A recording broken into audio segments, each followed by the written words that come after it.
আগের প্রেম ভুলে সাহেবে মত্ত সুস্মিতা। রটনা প্রসঙ্গে সত্যিটা স্বীকার করলেন সাহেব। রূপলী দুনিয়ায় এদিক সেদিক পাতা সেই গোলাপি ফাঁদ, তাই সেখানে গুঞ্জন ওঠে প্রতি মুহূর্তে। সেই গুঞ্জনই এখন শোনা যাচ্ছে দুটি নাম, সাহেব ভট্টাচার্য, সুস্মিতা দে। অভিনয় জগতে পা রাখার আগেই সুস্মিতা একটি সম্পর্কে আবদ্ধ ছিলেন। ছোট পর্দায় জনপ্রিয় হওয়ার পরেও সেই প্রেম অটুট ছিল, কিন্তু সেই পুরনো প্রেমও ভেঙে গিয়েছে। এমনকি প্রেমিক অনির্বাণ রায়ের সঙ্গে যৌথভাবে একটি ফ্ল্যাট কিনে ফেলার পরও বিমুখ হয়েছেন সুস্মিতা। পর্দার গবরদেব এবং অগ্নিভোর জুটি দর্শকের মনে অনেকটাই জায়গা জুড়ে রয়েছে। সাহেব ভট্টাচার্য এবং সুস্মিতা দেকে জুটি হিসেবে কেমন লাগবে তা নিয়ে প্রথমে অনেকের মনে সংশয় থাকলেও এখন তা ধুয়ে মুছে সাফ। বরং তাদের সম্পর্ক নিয়ে নানা মুনির নানা মত।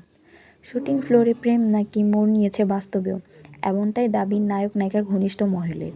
সে আলোচনা শুনে যে খুব বিরক্ত তারা, তেমনটিও নয়, বরং বন্ধুদের এই মজা পড়তে পড়তে উপভোগ করছেন সাহেব এবং সুস্মিতা। টেলিপাড়া এই কাহিনী নতুন নয়।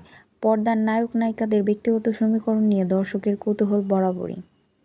সম্প্রতি চন্দ্রবিন্দু ছবির প্রদর্শনীতে উপস্থিত হয়েছিলেন সাহেব। সেখানে সুস্মিতার নাম সম্বোধন করে প্রকাশ্যে অভিনেতার সঙ্গে মজা করেন অভিনেত্রী ঐন্দ্রিলা সেন। নায়িকার আকারে ইঙ্গিতে মনে হয় সত্যি হলেও সুস্মিতার সঙ্গে জড়িয়েছেন সাহেব। সকলের সামনে ঐন্দ্রিলাকে বাধাও দেননি পর্দার এভি। তাহলে কি বিষয়টি সত্যি? সুস্মিতা এক সাক্ষাৎকারে বলেন, বন্ধুরা মাঝে মাঝে মজা করে, আমরা উপভোগও করছি, কিন্তু আদৌ আমরা সম্পর্কে আছি কিনা সে বিষয়ে এখনও বলতেই রাজি নয়। সবটাই সময়ের হাতে ছেড়ে দিয়েছি, দেখাই যাক না কি হয়। বিভিন্ন ফিল্মি পার্টিতেও একসঙ্গে তাদের দেখা যায়। সমাজ মাধ্যমের পাতায়ও নানা ধরনের ছবি পোস্ট করতে থাকেন যুগলে। তবে সাহেব সুস্মিতার সম্পর্কের রহস্য এখনও অধরা।